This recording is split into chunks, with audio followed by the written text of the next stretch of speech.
morning, America's Cup fans. Welcome to the Inside Tack. This is the show where we share our INEOS Britannia debrief with you. Now, I know what a lot of you might be thinking. Oh, INEOS Britannia have had a bit of a sticky day today. They're probably not going to front up and do the show, but here we are. That's not what we're like.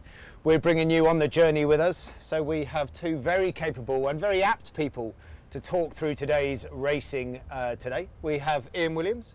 Now, I always get this wrong. How many times have you won the World Match Racing Championships? 7. Is it actually 7? That's ridiculous. Not bad. Not bad, buddy. So Ian Williams, who's down here as our match racing coach with a special emphasis on pre-starts. So a great person to have on board with us today. And Neil Hunter, grinder turned cyclor, all-round sailing legend. And on the boat for today. Yep. Yeah, and we're going to sort of break down the cycler stuff with Neil today. We touched on it a bit yesterday with Ben Cornish, but we're going to dive a little bit deeper into that. So it was the second day of the preliminary regatta. We had 4 races, and the race results, well, I certainly know our race result. We unfortunately lost to Team New Zealand. The first race of the day, Ian, remind me, because I was fully head down doing the warm-up on our boat. Yeah, that was a Lingy against USA. And how did that shake down, bud? American Magic. American Magic had a good start. They got a tight leeward start and really dominated the race from there on. Yes, and the second race of the day we're going to get into in great depth, because that was our race. I was there and watching that one. I was certainly head down warming up the boat for the first one. Third race of the day was a big match. It was American Magic versus Prada, of which I believe, Ian, again, I was back on the boat doing some training. Prada won that race, I believe. Yeah, again, a great start for Luna Rossa Prada Pirelli against New York Yacht Club, and they were able to extend. I think we saw some pretty good speed from the Americans, but the Italians were able to extend as the race went on. And the fourth and final match of the day was Orient Express, the team from France versus America's Cup defender Emirates Team New Zealand. What was the result in that final match? Yeah, real shame that the French were unable to compete. I didn't quite get to the bottom of, I haven't heard exactly what the problem was, but they chose to pull out of the race before they'd even actually got to the start line. Oh, really? Some issues with the boat, I believe. Gotcha. Well, there you go. I'm glad you were watching, because I know that Neil and I go on and I kind of do all the warm-up stuff, which is an absolute pasting for about 35-40 minutes. Neil comes on here, gets all the glory, does the race. We come up with a list of stuff we're going to work on after the race. I jump back on in his seat and do all the horse work. But there you go. That's the job I chose, and I love it. But we're going to talk about our match. Chaps, it was obviously a tough one for us today, let's be honest. We had a proper good fun pre-start for, let's say, 1 minute and 30, and the last 30 seconds was tough. We came off the foil, they didn't come off the foil. Match over effectively. We took a look from the race other than that, but Ian, being the pre-start coach chap, that would have probably been Ben and Dylan's 12th pre-start today. Now talk us through your routine with our helmsman, getting them set up for a match against Emirates Team New Zealand. Yeah, well, we get into the simulator early in the morning, and we go through some of the previous starts that not only we've had with Emirates Team New Zealand, but also other races they've done, learn a little bit about what we think they might well be doing, and we come up with a plan. And really that's the initial part of the pre-start. We have a bit of a plan around what we might want to do. Yeah. But then once you're into it, it's really reacting to also, of course, what they do, and it becomes a little bit more freestyle. Yeah. So then, Neil, we go out on the water, and with our warm-up routines, we've taken all the learning and the conversations and the comms learning that we've got in the sim, and we chuck it on the water, and we do at least 2 pre-starts in our imaginary course world before we get it onto the race course, right? Yeah, exactly. As you say, I mean, you were on the boat for the warm-up today, as you mentioned, Freds, and certainly you were getting some circles in, I know that, and getting the pre-start practice, because at the start today, Ian mentioned that there was a 90% chance we were going to do an early circle against New Zealand today. So, and as it happened, that's exactly what we did, and you guys did a few, and then we entered, and yeah, it's fair to say things got pretty freestyle after we circled in the start box today, and lads were having to put plenty of power in to keep the boat in the sky. Always. And Ian, Neil mentions there the early circle, and that's a trend we're seeing a lot from the port entry boat. The boat that enters 10 seconds before the starboard entry. We'll roll the VT here, and we've got a great bit of footage of us doing the early circle. Why is it that the boats on port are all coming to do this manoeuvre? Yeah, I think everybody's looking at it, really experimenting a little bit with doing this circle. I think the problem is we have a pre-start boundary, a pre-start box, which constrains the boats.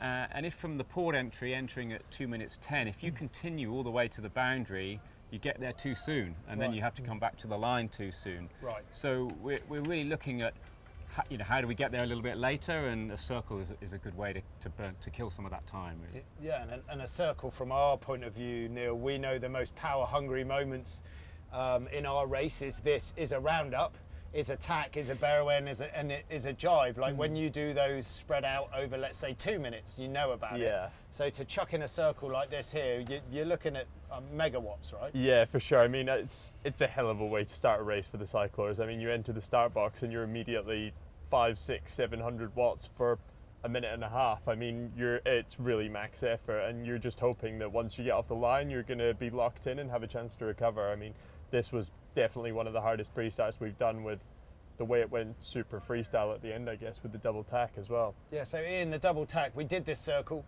We followed Team New Zealand out to the far boundary. They turned down the boundary, we turned down inside, turned up before them, and then the call was for a roundup double tack. Now it was, as we can see here, this is us on port after the first tack, and it was the tack back onto starboard where we had a sticky one and fell off the foil. They did a really nice job of that manoeuvre. Kudos to them, staying on the foil, and effectively the race was done from this point. And that those comms of the double tack, roundup double tack, are communicated, but a tough manoeuvre to pull off with all of the kind of changing dynamics going on. Yeah, for sure. I think I've certainly got a late night ahead of me going through all the data, the comms. It's how is the decision made, how is it communicated, and then how is it executed? Yeah. And that's what we need to go through. We'll be looking at immersions, cant angles, both boards, different timings, boards up, boards down. Yeah. You know, I noticed we raised ours, they kept theirs down. Is that the difference? Is that how they were able to execute theirs a little bit better than ours?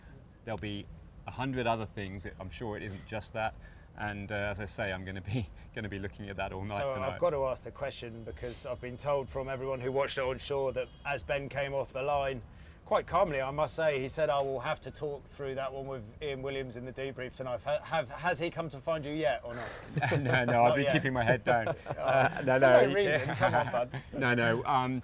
Look, what we're going to do is we're going to take this calmly. We're going to look at all the data first, work out, and come up with a good answer, rather than a knee-jerk reaction. Oh, we should have done this, we should have done that. That's not what we need right now. We actually need to get to the bottom of it properly. Work out what we could have done better.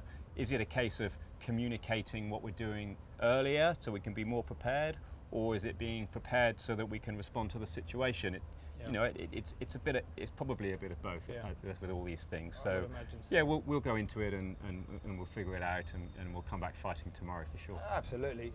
And Neil, I mean, you're off the foil when the start gun goes. It's fundamentally, unless there's a catastrophic mistake by the Kiwis or a breakdown, you're going to be trailing for the rest of the race. So kind of, how does that affect your mindset for the next 20 minutes of sort of close to max effort? Do you still know that you're obviously trying to go around the race course and keep it close, and so we can look at differences around all the marks, and we can still look at speed traces and angles up against the wind and stuff? Yeah, exactly. I mean, as you say, at this stage in the campaign, we're really trying to dial in where we sit performance-wise relative to the rest of the fleet. So every opportunity to line up against another boat, and particularly the Kiwis, because we know that they're the benchmark. As the defender, they're always going to be the benchmark boat. And so any opportunity to look at relative performance is a massive opportunity for the performance guys in the shed here. And so, yeah, we basically just went full noise as if we're completely in the race. Well, you don't have any other choice, right? We've got a great clip here of Matt Gottrell, Shrekky Decky,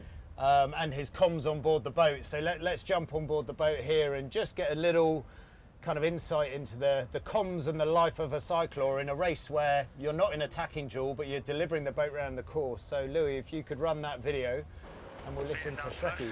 We're holding this tempo. Nice. So leg 2 of 6, first downwind. I can do it. And you can just hear the comms off Shrek there. Just he's effectively the cox on board the boat, right? Exactly, yeah. So Shrek's the power guy, we call it, on the boat. So he's in charge of the hydraulic gears, and he's basically selecting the gears for all 4 cyclors on the boat.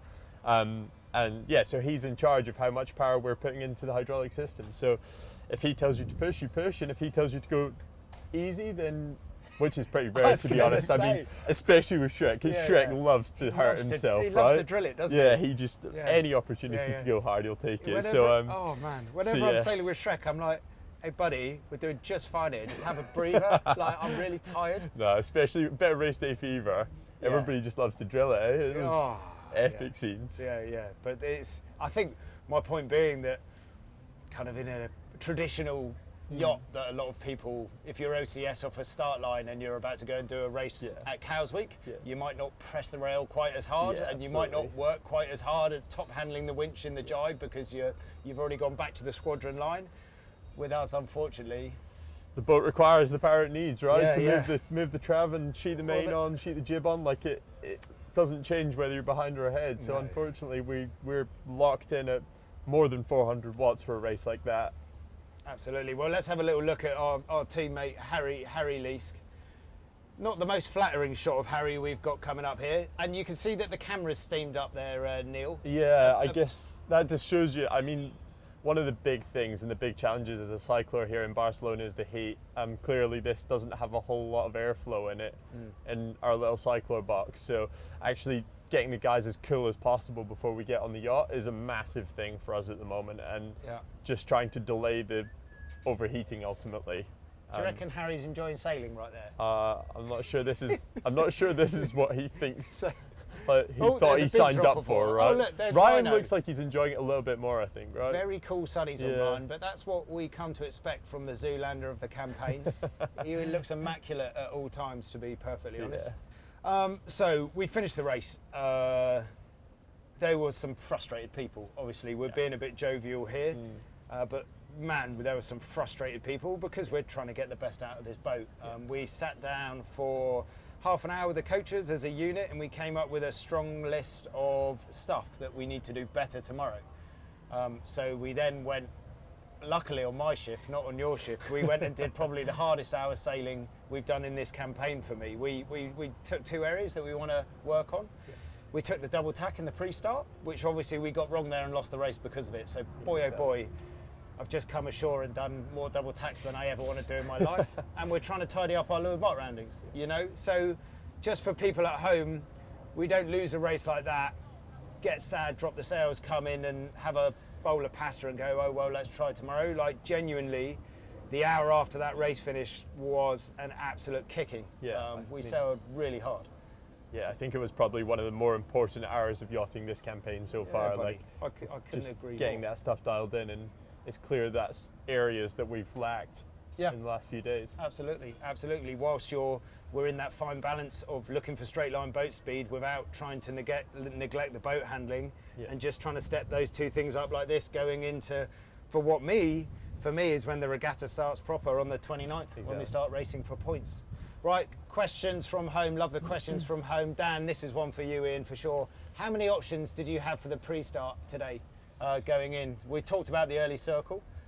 Yeah, as Neil mentioned, we had a pretty firm plan to try out the early circle and see how that went today. I think that was okay. I don't think that was so much the issue. But from there, you're really reactive, because then it's up to the opposition, Team New Zealand, in this situation, to choose when to come back to the line and how to do that. And so from there, we have a playbook. If they come back at this time, then we do this. I guess it's a tree. It branches out into different options. So it gets quite complex. I think there are quite a few options, and key to it, of course, is how well you execute. And with these boats, the execution is incredibly complex, and really that's what we need to go and look at. Yeah, absolutely. Right, rolling on to the next question. These are great questions. I love these. Thanks for sending them in. Keep sending them in. This is for you, Neil. You've done 3 America's Cup. You're the youngest veteran I know. Which of the America's Cups that you've done, you've come into the America's Cup where physicality is a big thing, so you're perfectly poised to answer this. The America's Cup in Bermuda, in the catamarans, where we had the wing-sailed catamarans, much like your Sail GP boats are now, so you're perfectly qualified for this. Grinding on the version 1 AC75 in Auckland from last time, or this one? Which one's the hardest? This is, I mean, they're all super hard, firstly. Like, they're all, if you do a hard race in them, and it's basically a max effort 25-minute time trial, as hard as you can go.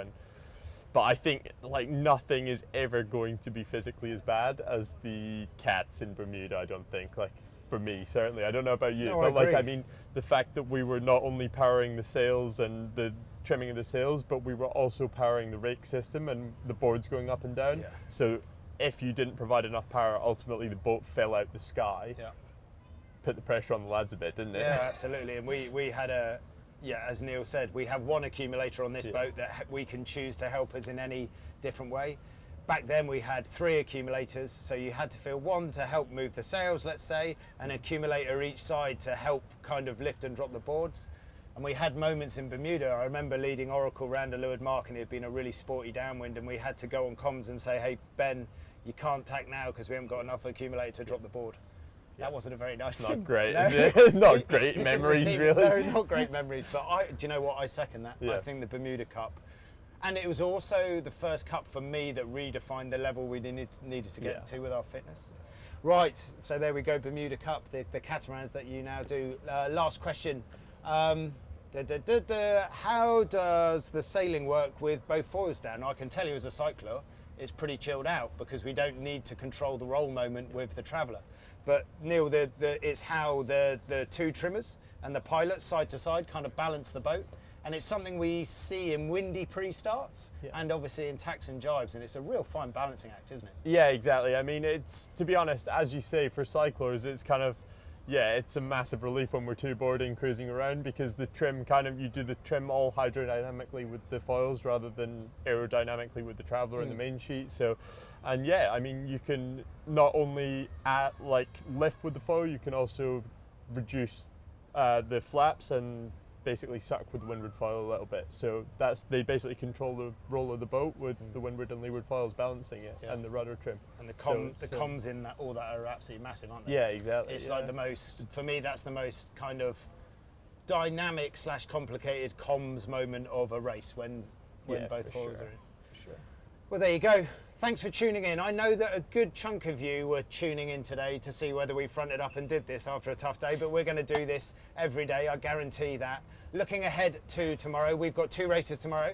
We're in race 1 against Alinghi, Red Bull Racing, and we're against Luna Rossa Prada Pirelli in race 3. The forecast, I'm being told, is 8 to 15 knots, so similar-ish to today. Similar chop today as well, so a much classic Barcelona sea breeze conditions, so we're looking forward to that. I think on the back of the hour of training we had today, we really have found some nice improvements that were not great for us today, so that's brilliant. Ian, you've got to go and have that conversation with Ben that he promised you whilst during the race, so you scuttle off and find Ben. You need to go and have a meal, have a rest, have a sit down, have an ice bath, have some slushies, take stuff and regenerate your body. You too, Fred. I'll do that. I'll go and have a pint. And that's us. Thanks for tuning in. We are really enjoying sharing our debriefs with you. We really hope it brings you on the journey with us. And win or lose, we're going to front up and talk about our day sailing. So join us tomorrow on the Inside Tack.